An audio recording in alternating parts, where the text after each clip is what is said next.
이번 시간에는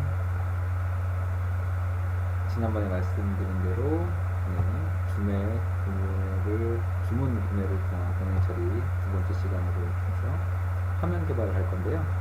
이번에는 요새 좀 오래됐죠. JPA라는 기능을 이용해서 마이바티스를 쓰지 않고 마이바티스는 거의 최소화하고 JPA를 이용해서 오브젝트처럼 테이블을 이용하는 그런 거죠. 그래서 화면 개발을 한번 해보도록 하겠습니다. 자바 오브젝트를 이용하고 데이터베이스를 직접 연결해서 CRUD를 처리하는 그런 ORM 라이브러리라고 하더라고요, JPA가. 그래서 그렇게 해서 업무 처리를 개발해 보도록 하겠습니다. 이 JPA는 구글에서 검색하면 엄청나게 많은 자료가 나와요. 그러니까 따로 공부하시는 분들은 다른 자료를 통해서 공부하셔도 좋을 것 같습니다. 지금 제가 링크 하나를 걸어놨는데 여기 있는 JPA 관련된 링크를 이렇게 제가 걸어놨어요. 보시면 되고, 저는 여기를 보면서 조금씩 힘들어도 따라 했습니다. 그러면 코딩을 한번 해보겠습니다. 먼저 JPA를 이용하려면 폼.xml에 라이브러리를 추가해야 돼요. 이 데이터 JPA라는 스트링 스타터에 데이터 JPA라는 라이브러리를 추가해야 됩니다. 그러면 그 폼.xml을 열어서 보시면 이렇게 이게 아니라 이거죠. JPA 이거를 이렇게 추가해 주시면 JPA를 활용할 수가 있습니다. 이거를 추가해 주시면 되고요. 제가 화면을 개발했는데 소스를 잠깐 보시면 .xml을 좀 받을게요. 받고 소스를 보시면 원래 기존에 만들어져 있던 그 예약 업무가 레저베이션이라는 패키지로 만들어졌었는데 이번에 할 거는 Purchase Order라는 패키지로 만들까 합니다. 그래서 Purchase Order라는 서버 쪽은 이렇게 패키지를 구성하시면 되고요. 그 다음에 클라이언트 쪽은 PO, Purchase Order의 앞단만 따서 PO라고 해서 만들었어요. 이렇게 클라이언트를 만들 거예요. 그래서 퍼체이즈 오더 안을 보면 서비스가 있고요. 그 다음에 인풀이 있습니다. 그 안에는 당연히 VO, 이게 이제 오브젝트라고 생각하시면 돼요. VO가 있고요. 그 다음에 서비스 그대로 있고 서비스 인풀. 기존에 제가 작업했던 이 레저베이션에 있던 그대로 들어가 있다고 보시면 됩니다. 다만 DB를 연결할 때 마이바티스가 아닌 JPA로 연결합니다. 이렇게 보시면 될 것 같아요. 이렇게 있고 웹에는 똑같이 컨트롤러가 있게 되겠죠. 그래서 컨트롤러를 보시면 컨트롤러에는 3개의 기능을 한꺼번에 다 넣어놨어요. 퍼체이즈, 구매 관련된 건 퍼체이즈 3개, 퍼체이즈, 세이브, 델, 그 다음에 주문 관련된 것도 역시 3개, 오더, 세이브, 오더, 델 이렇게 있고요. 그 다음에 동시성 테스트를 위해서 이건 세 번째 시간, 다음 시간에 할 건데 다음때 이건 다음 시간에 설명을 드리면 될 것 같고요. 그 다음에 스톱, 재고를 보기 위해서 재고는 조회만 하는 기능으로 나눴거든요. 그래서 하나 이렇게 해서 소스가 구성되어 있다고 보시면 됩니다. 그래서 폴더 구성은 이렇게 Purchase Order로 만들었고요. 패키지는 그 안에 컨트롤러가 있고 인풀이 있는데 이거는 3개 업무가 공통으로 사용되고요. VO, 데이터 오브젝트, JPA를 위한 VO하고 레퍼지토리는 각각 사용한다고 보시면 되겠습니다. 클라이언트는 PO 폴더에 있는데 여기서도 화면이 각각 넣었어요. Purchase, Order, Stock 이렇게 해서 JSP를 만들 겁니다. 구매 관리를 들어가면 뭐냐면 구매 관리에는 딱 3가지 기능이 있다고 보시면 돼요. 그렇죠. 3가지 CRUD가 들어가 있다고 보시면 되는데 조회 기능, 그 다음에 저장 기능은 인서트하고 업데이트가 동시에 처리됩니다. 그리고 멀티 레코드로 처리하도록 해놨고요. 그 다음에 세이브 함수로 JPA에서 제공하는 세이브 함수로 돌아가도록 했고요. 삭제 기능도 마찬가지로 멀티로 삭제를 처리하게 했고, 딜리트 함수, JPA에서 제공하는 딜리트 함수를 그대로 사용했습니다. 오늘은 시간이 조금 길어질 수도 있을 것 같아요. 왜냐면 JPA를 좀 오랜만에 해보기도 했고, 여러분들한테 이 JPA에 대해서 조금이라도 전해드릴 게 있을 것 같아서 오늘은 조금 시간이 걸리더라도 이해해 주시기 바라겠습니다. 목록부터 보면은 이 JPA는 여기 보시면 JPA에서 페이징을 간단하게 구현하는 법 이렇게 해가지고 이렇게 나오는데요. 저는 JPA에서 제공하는 그 페이징으로 페이징 처리를 한 게 아니라 이거는 그냥 참고 삼아 이렇게 구현하셔도 된다는 걸 보여드리려고 이렇게 연결을 다른 자료를 이렇게 넣어놓은 거고요. 저는 페이징 처리를 기존에 그 예약하면서 했던 마이바티스 페이징하고 거의 동일하게 페이징 기능을 처리했습니다. 그래서 보시면 자, 조회부터 잠깐 보실게요. 이게 이제 조회를 호출하는 경로인데, 한 페이지에 10건씩 보여주고 페이지는 10개씩 보여주라 하는 이거는 저희가 많이 봤던 거죠. 제가 할 때 이 레저베이션에서도 그대로 있는 소스예요. 그쵸? 그리고 페이징 처리하고 있는 페이지 인포메이션도 앞 강의에서 많이 보셨을 테고요. 동일합니다. 이 부분은. 여기까지는 다 동일하다고 보시면 돼요. 여기까지도 동일하겠네요. 마이바티스에서도 페이징 처리할 때 토탈 카운트를 조회했잖아요. 여기도 마찬가지로 토탈 카운트를 그래서 갖고 왔습니다. 그런데 이 토탈 카운트는 살짝 달라요. 얘는 보시면 인풀에 가서 보시면 토탈 카운트는 JPA에서 제공하는 그 기능이에요. 그대로. 이게 JPA에서 있는 함수거든요. 그러니까 리퍼지토리 카운트라는 거를 쓰면은 그 오브젝트의 전체 데이터가 카운트가 세워집니다. 근데 실제로 퍼체이즈 리퍼지토리에서 가서 보면은 그런 함수가 없어요. 카운트가. 얘는 뭐냐면 상속받은 거거든요. 이 레퍼지토리 JPA 레퍼지토리를 상속받은 거예요. 그래서 이 안에 이미 카운트라는 함수가 들어가 있습니다. 건수를 갖고 온 함수. 그래서 총 건수는 기존의 JPA 함수를 그대로 이용했다고 보시면 되고요. 그 다음에 조회도 이 실제로 데이터를 갖고 오는 부분도 사실은 JPA에 기능이 있습니다. JPA에 기능이 있는데 그 기능을 쓰지는 않았어요. 왜냐하면 얘는 조회를 가서 보시면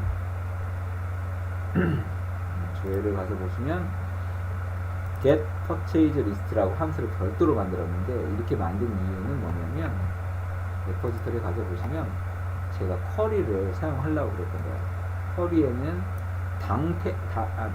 자기 본 테이블만 있으면 상관이 없었는데, 보시면 코드 테이블, 상품을 연결하기 위해서 코드 테이블을 조인을 걸었어야만 했어요.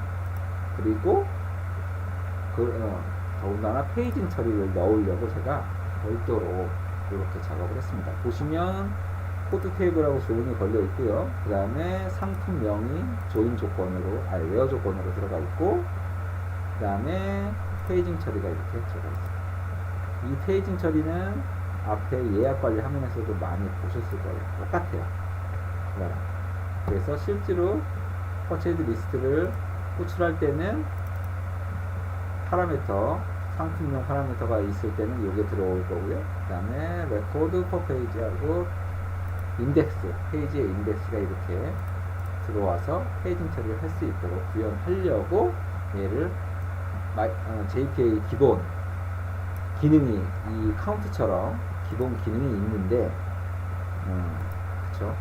얘처럼 기본 기능이 있는데도 불구하고 이렇게 쿼리를 사용하려고 제가 별도로 만들었다는 것을 만드는 걸로 생각하시면 되겠습니다.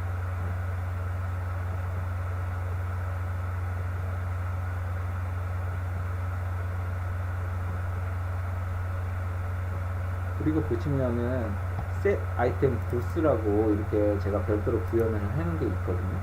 이걸 보시면 이걸 왜 구현했냐면, 여기서 보시면 아이템 부스라는 게, 이 아이템이라는 게 아이템 상품의 코드 값이거든요. 이 상품의 코드 값은 어제 우리가 설계할 때 보셨다시피 코드에 들어가 있는데요. 이 코드인데요. 이 코드가 인티저예요. 인티저 코드입니다. 아이템 코드 CD가 인티저잖아요. 그래서 그 인티저를 받았는데 그 받은 걸 갖다가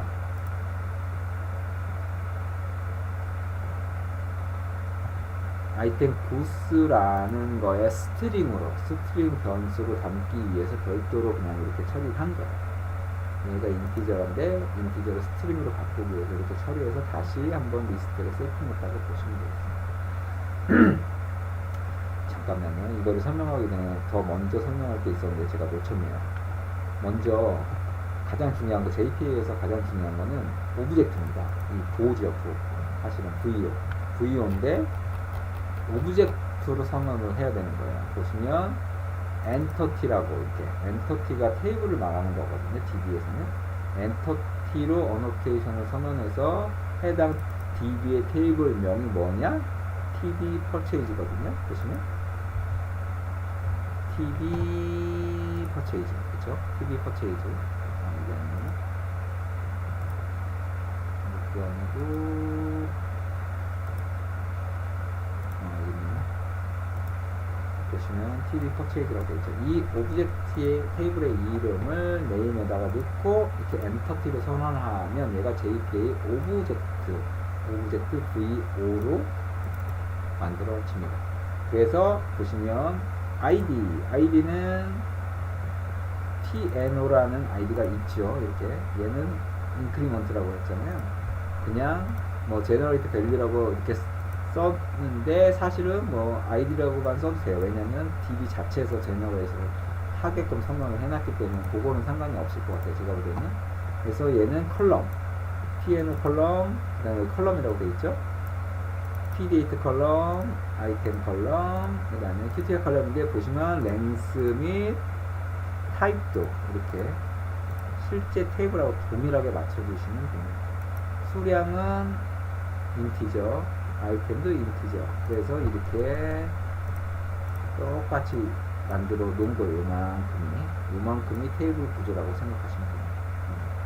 그래서 벡터 세터도 이렇게 해줬고요.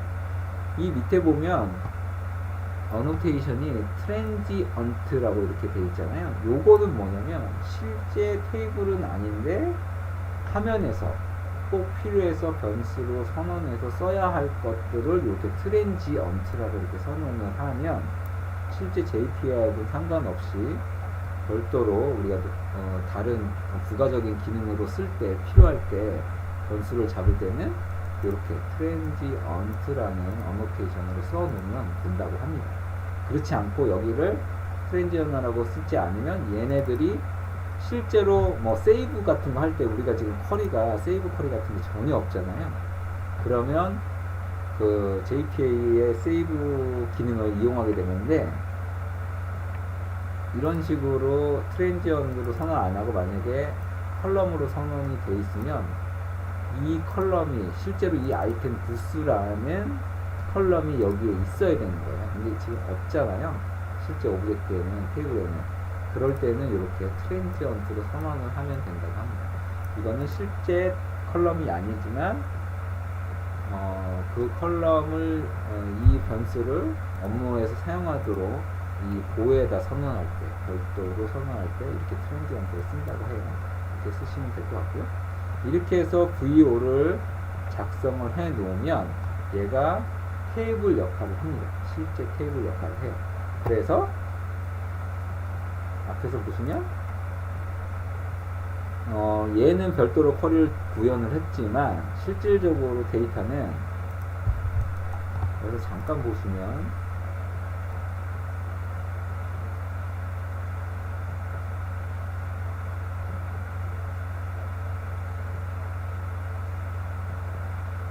이렇게 find all이라는 또는 find 뭐 이런 JPA 기능들이 있습니다. 요걸로 하면 데이터를 가져올 수가 있거든요. 근데 저는 저런 걸 안 쓰고 별도로 쿼리를 작성해서 썼다고 생각하시면 돼요. 그래서 얘를 제가 지금 이 화면은 JPA를 쓰지만 사용자당 화면은 그리드 화면을 쓴다고 했잖아요. 그래서 그리드에 던지려고 얘를 G손으로 바꾼 다음에 그리드 쪽으로 던졌다고 생각하시면 되겠습니다. 그래서 토탈 카운트 재고 토탈 카운트로 받아다가 페이징 처리를 하려는 파라미터를 세팅하고 그 다음에 실제로 쿼리를 날려서 데이터를 받았어요. 거의 마이바티스 기능하고 거의 동일하죠. 거의 비슷하고 보시면 돼요. 그렇죠? 근데 다만 얘는 뭐예요? 마이바티스는 XML이 있었잖아요. 이쪽에 마이바티스에 보면 이렇게 XML이 있었는데 JPA는 이런 게 없다. 그렇죠? 쿼리가 있더라도 어디 들어가 있었어요? 자바 소스에 들어가 있었어요. 그죠? 자바 소스에 들어가 있었습니다. 이렇게 해가지고 목록을 구현하고요. 그 다음에 등록 수정은 어떻게 구현해야 되냐면요. 화면에서 purchase save.do를 호출을 하면 멀티로 제가 구현을 했다고 말씀드렸잖아요. 그래서 그리드에서 데이터 셋이 멀티로 들어오면 그 구분자를 통해서 포문을 돌게 됩니다. 포문을 돌아서 실질적으로 JPA에서 쓸 수 있도록 VO를 구성해요. 근데 이 모습은 역시 예약할 때 썼던 거랑 거의 비슷하지 않으세요? 거의 동일합니다. 거의 동일하다고 보시면 돼요. 그래서 등록이나 수정을 처리한 리스트를 보에다 어레이에다 담고 그 다음에 세이브 퍼체이즈를 호출하는 거예요. 세이브 퍼체이즈를 호출하면 인풀에서는 어떤 일을 하냐면요. 역시 포문을 돌면서 얘가 수정할 것이냐, 수정할 대상이냐, 등록할 대상이냐를 체크를 해요. 그래서 TNO가 널이 아니면 이거는 값이 기존부터 있었다는 거잖아요. 그러면 수정 대상인 거예요. 그리고 이게 널이면 등록 대상인 거기 때문에 new로 만들고요. TNO는 어차피 DB에서 자동 중과를 해줄 거기 때문에 널로 세팅을 하고 나머지 값을 이렇게 세팅합니다.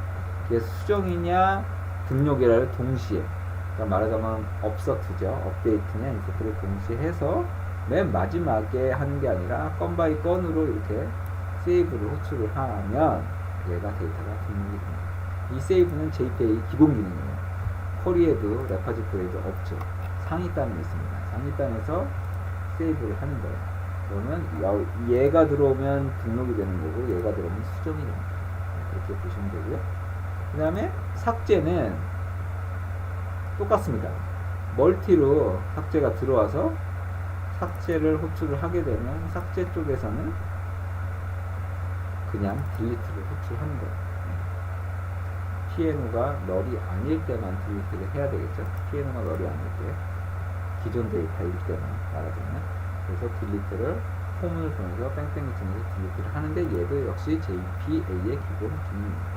이래서 구매는 세 가지 기능으로 구현이 되어 있어요. 마찬가지로 주문도 세 가지 기능으로 구현이 되어 있습니다.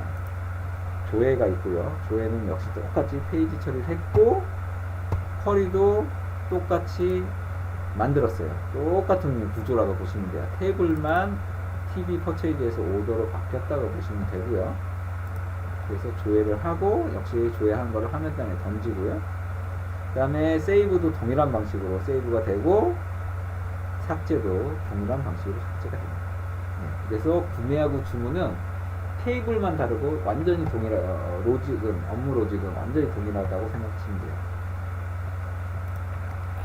VO도 마찬가지고요. 레파지토리도 마찬가지입니다. 테이블만 달라졌다고 보시면 됩니다. 그리고 마지막으로 재고는 등록 수정이 필요 없기 때문에 현 재고만 두기 때문에 조회하면 하나밖에 없어요. 그렇기 때문에 재고는 위에 페이징 처리한 거랑 또 조회한 거랑 역시 동일합니다. 테이블만 달라요. 테이블만 재고는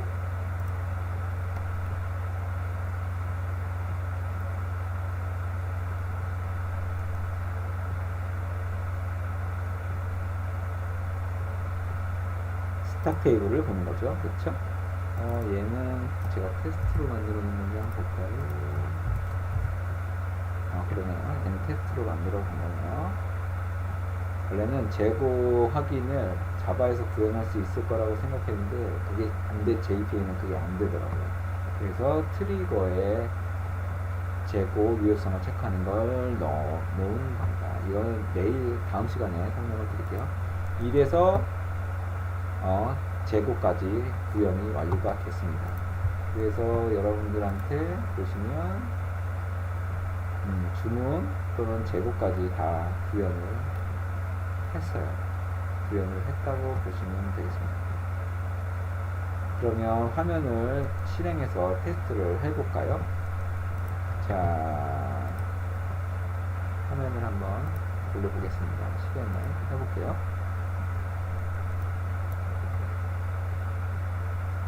오늘은 한 건 한 건만 한번 넣어보도록 하겠습니다. 데이터를 확인을 하면서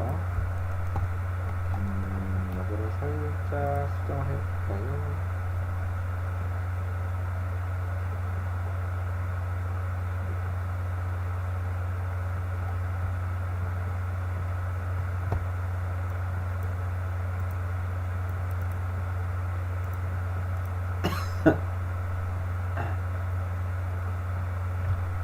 B팀이 올라왔죠? 자, 로그인을 해보겠습니다. 새로 고침을 하고요. 화면이 어떻게 달라졌는지 한번 보여드릴게요, 여러분께. 자, 지금까지 로그인까지는 지금까지 같이 강의를 했던 내용이고요. 여기서 서브밋을 누르면 로그인을 하죠. 메뉴가 하나 추가되어 있으신 걸 확인할 수가 있을 거예요. 기존에 했던 건 다 예약 업무 쪽이었는데 이번에 할 거는 구매 주문 관리. 이렇게 대메뉴를 잡았고 소메뉴는 3개가 있습니다. 구매 관리, 주문 관리, 재고 현황 이렇게 있어요. 지금 보시면 재고가 마가레트가 125개 남았고 초코파이가 2개 남았고 이렇게 남아 있잖아요. 그쵸? 그 다음에 땅콩과 완정이 3개 있고요. 주문 관리부터 잠깐 테스트를 해볼까요? 그럼 자, 주문 관리가 이렇게 있는데 하나를 추가를 해볼게요. 여기서 초코파이를 오늘이 1일인데 하나를 해볼게요. 초코파이 하나를 내가 사보겠습니다. 사서 저장을 땅 했다고 치면 초코파이가 하나 들어왔죠. 그쵸? 하나가 들어왔어요. 그럼 재고가 하나가 없어졌어야 될 거예요. 아까 초코파이가 2개였는데 하나가 됐죠. 그쵸? 초코파이가 하나가 됐습니다. 자, 여기서 구매를 한번 해볼게요. 초코파이를 하나 더 사볼게요. 행 추가를 해서 초코파이를 아까 하나가 있었으니까 9개를 사볼까요? 9개를 사면 어떻게 될까요? 저장. 초코파이가 9개가 사졌고요. 재고를 보면 초코파이가 없네요. 아, 에러가 났네요. 그죠?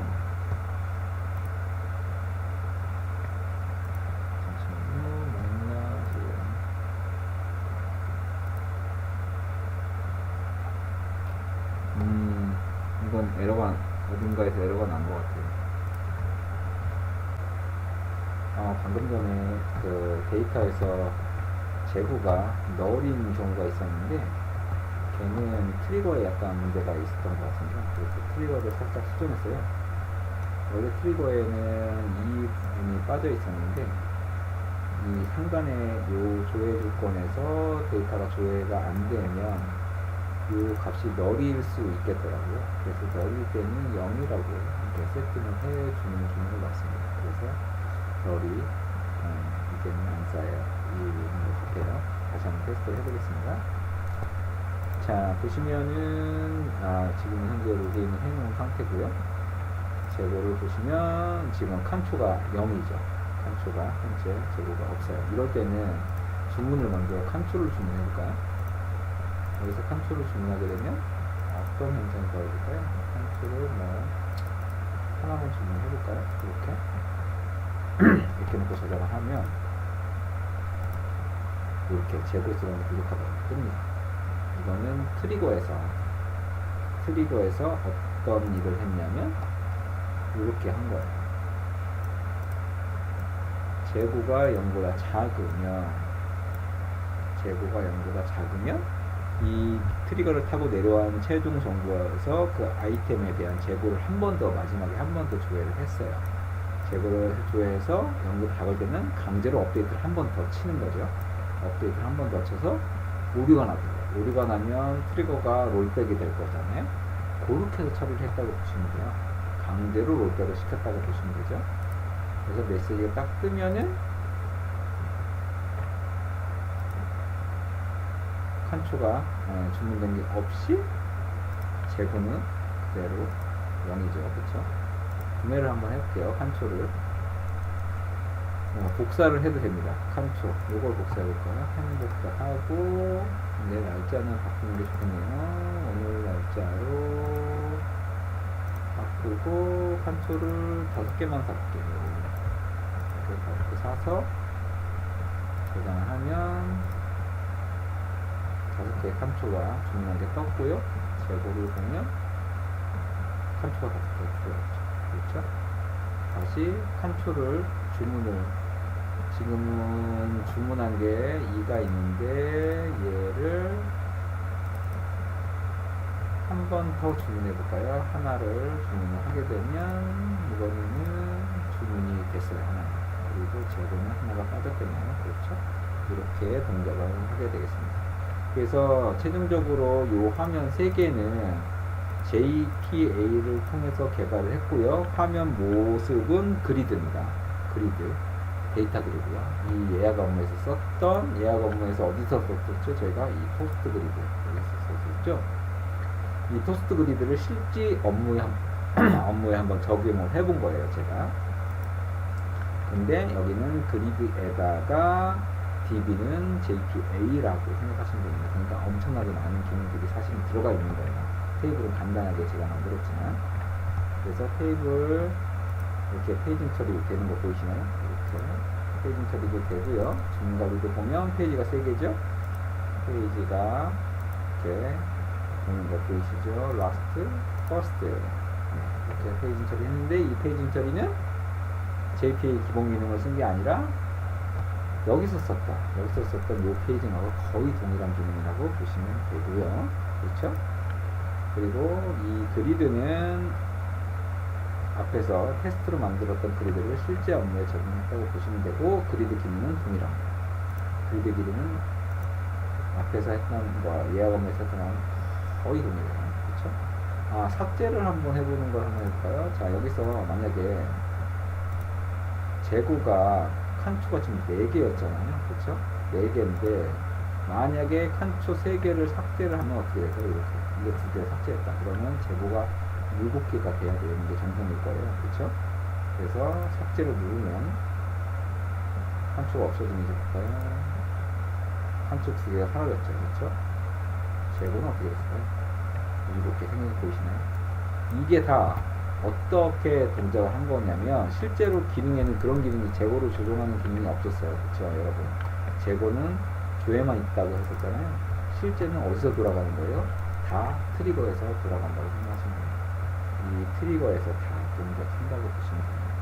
그래서 여러분들이 이런 DB 작업을 하실 때는 이 트리거라는 게 굉장히 유효성을 체크하는 데 좋은 도구로 사용될 수가 있거든요. 동작도 굉장히 잘하고.